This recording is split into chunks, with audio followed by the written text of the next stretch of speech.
जगात असे अनेक लोक आहेत ज्यांच्याकडे आयडिया आहेत पण पैसे नाहीत. पैसे नसल्यानं अनेकांच्या आयडिया जन्माला येण्याआधीच दाबल्या जातात.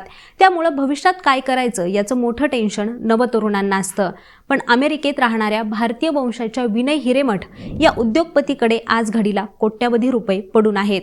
पण ना त्यांच्याकडे काही करण्याची आयडिया आहे ना काही करण्याची उमेद. गेल्या 2 वर्षांपासून विनय यांना नैराश्यानं ग्रासले. यातूनच त्यांनी थेट हिमालयाचा रस्ता धरला. आता नेमकं विनय यांना कशामुळे नैराश्य आले पाहूयात या व्हिडिओच्या माध्यमातून. विनय हिरेमठ हे 34-35 वर्षांचे अत्यंत तरुण उद्योगपती आहेत. University of Illinois Urbana champion इथं त्यांनी 2 वर्ष अभ्यास केलाय. तिथून ते कॅलिफोर्नियातील पालो आल्टो इथं गेले. स्टार्टअप्समध्येच करिअर करण्याचं त्यांनी स्वप्न पाहिलं. सुरुवातीला विनय यांनी सिलिकॉन व्हॅलीमधील बॅकप्लेन या स्टार्टअपमध्ये सॉफ्टवेअर इंजिनियर म्हणून काम केलं. तिथं त्यांची भेट शहेद खान हिच्याशी झाली. शहेद ही तिथं इंटर्न म्हणून काम करत होती. पुढे याच शहेदसोबत विनय यांनी लूम या कंपनीची स्थापना केली. लूम हे व्हिडिओ शेअरिंग प्लॅटफॉर्म आहे. युजर्सला शॉर्ट व्हिडिओ तयार आणि शेअर करण्यासाठी लूम काम करतं. पण सुरुवातीच्या दिवसांमध्येच लूम आर्थिक संकटातून जात होतं. फक्त 2 आठवड्याचाच निधी शिल्लक राहिला होता. अशा कठीण काळात हिरेमठ यांनी आपल्या क्रेडिट कार्डचा योग्य वापर करून कंपनीला वाचवलं.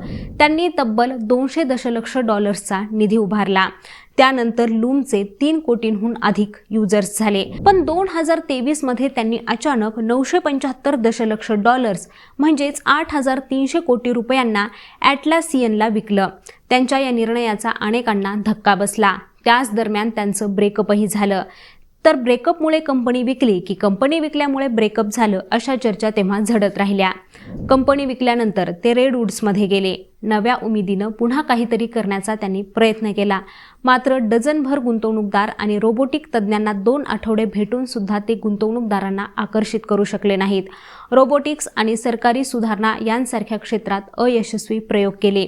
यातून बाहेर पडण्यासाठी ते कोणत्याही अनुभवाशिवाय हिमालय चढण्यासाठी निघाले, पण आजारी पडून तिथून परत आले. आता ते त्यांच्या ब्लॉगमध्ये म्हणतात की त्यांच्याकडे भरपूर पैसा आहे, पण त्यांना आपल्या आयुष्याचं काय करायचंय याबद्दल कोणतीच आयडिया नाहीये. आयुष्यात काही करण्याची इच्छा नाहीये.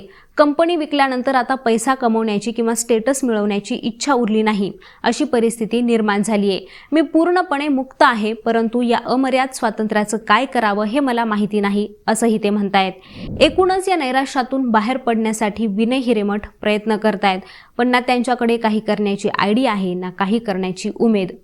आता मंडळी, तुम्हाला काय वाटतं? विनय हिरेमठ या नैराश्यावर मात करून पुन्हा एक वेळेस यशस्वी भरारी घेणार का? ते आम्हाला कॉमेंट करून नक्की सांगा.